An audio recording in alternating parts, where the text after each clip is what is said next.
Hello there, welcome back to another gluten-free and yeast-free baking video. How are we doing today? Today I'm going to be making gluten-free and yeast-free chocolate ring donuts. So, you will be needing the following equipment: measuring spoons, scales and a measuring jug. A donut tray, you can either use a metal or a silicone one, it's completely up to you. Some scissors, a tablespoon and a spatula. A teaspoon handle, a cake tester, a skewer or a toothpick just to see if your donuts are cooked. A tall glass, a piping bag, some spray oil, a large mixing bowl and two smaller mixing bowls, but as I've got everything measured out, I'm not going to worry about it. I'm going to mix them together in the bowls they're already in. A wooden spoon or electric hand whisk, and finally a cooling rack. You will also be needing the following ingredients: 70 grams of gluten-free self-raising flour, 15 grams of cocoa powder, a pinch of salt, 40 millilitres of milk, I like to use lactose-free milk, a quarter teaspoon of vanilla extract, 50 grams of butter softened to room temperature, I like to use lactose-free butter, 45 grams of caster sugar, and one medium-sized egg beaten. Let's go! First things first, measure out all of your ingredients so that they're completely ready for you to use, and then preheat your oven to 180 degrees C on a conventional oven, 160 degrees C on a fan oven, or gas mark 4. Once you've done that, it is time to prepare our tin. So for this, we're going to be needing our donut tray and our spray oil. So this part is really simple. All we're going to do is take our lid off of our spray oil and give our donut tray a really good spray, getting into all of the crevices so that none of it can stick anywhere. Okay, that's about right. Now place this off to the side until we're ready to bake.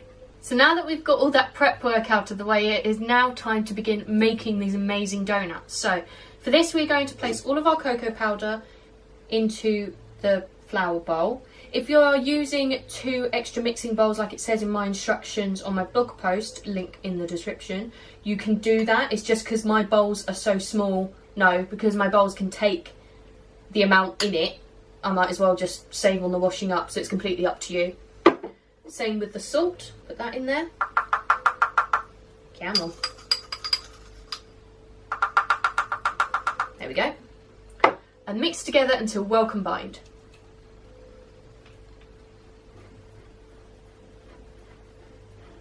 I think we're about there. Now that this is all mixed together, grab your vanilla and your milk. Just to let you know, my dog Magic is down here and she's fast asleep on the sofa in case you hear background noise. But to continue with the video, now that we've got our milk and our vanilla extract, we're going to place our vanilla extract into our milk.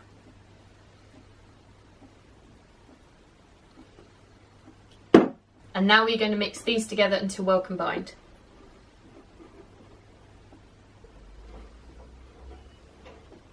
You can do this in your measuring jug, by the way. You don't need to put this in a extra bowl. But if you find that easier, do so. Now that looks about right. So now that this is done, grab your butter, your caster sugar, your large mixing bowl and your wooden spoon or electric hand whisk. So now that we've got our butter and our sugar and our large mixing bowl and our wooden spoon and electric hand whisk, it is now time to mix together our butter and our sugar. So we're going to place all of our butter into our mixing bowl. And now we're going to sprinkle on our caster sugar. Scraping down to the sides to make sure it's all in there. And now we're going to mix these together until they are light and fluffy.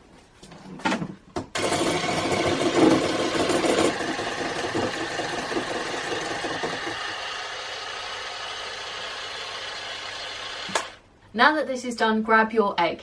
So now that we've got our egg, we're going to tip all of it into this butter sugary mixture.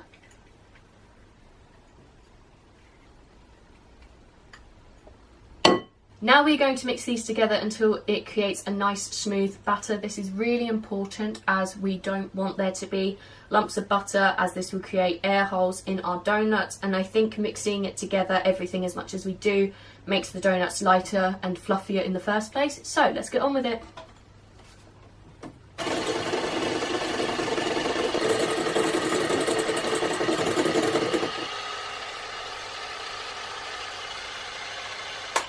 Now that this is done, grab your flour and milk bowls.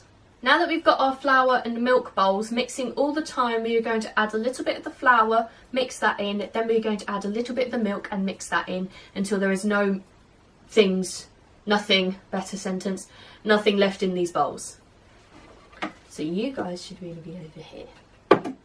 1 and 2.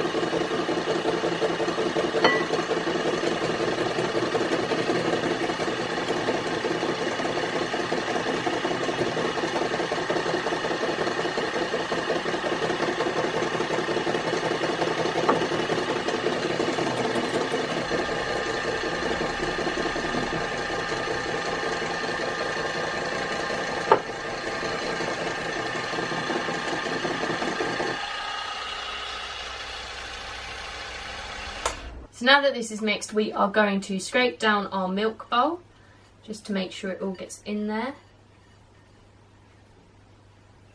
And now we're going to do the same with our flour bowl. And now we're going to scrape down the sides of our mixing bowl.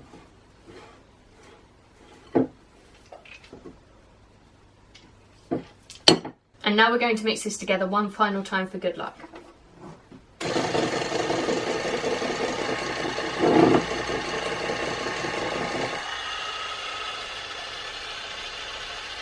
So now that this is all done, grab your tall glass, your piping bag and your tablespoon. So now that we've got our tall glass, our tablespoon and our piping bag, we are going to begin adding our mixture to our piping bag to make it easier to put the mixture into our donut tray. So my favourite way of doing this, placing the piping bag into a tall glass, leaving the edges to overhang, and now using our tablespoon, just plop it in the piping bag.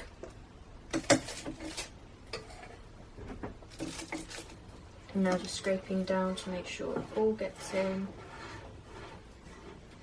or as much as possible gets in and not left to the washing up, which I truly hate because this is so delicious. Why would I want to?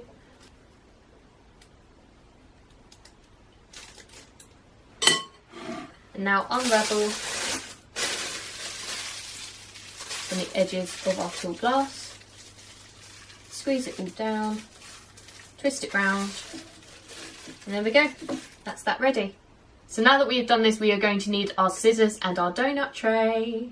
So now that we've got our scissors and our donut tray, we are going to take our piping bag out of the tall glass, snip the end off of our piping bag, and pipe this mixture evenly into all of our donut shapes.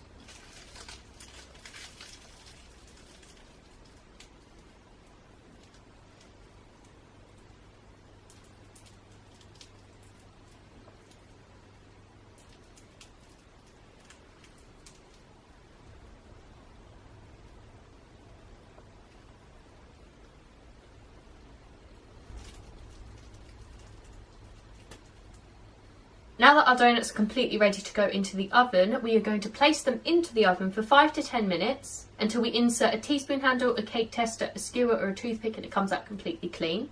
And then we are going to leave our donuts to cool in their tray on a cooling rack until completely cool. And that is it. I hope you have enjoyed this video. Don't forget to check out all the links in the description, as I love them all and wouldn't put them there if I didn't, including the recipe for these lovely donuts and my shop, where you'll be able to buy all of the flour and equipment you should need for this recipe. If you do make these at home, don't forget to tag me on Instagram and use the hashtag bakingwithvickiie. Let me know in the comments of anything you'd like to see me make, gluten or yeast free, as I do both. And finally, don't forget to like, comment and subscribe if you want to see more, and I will see you next time. Bye!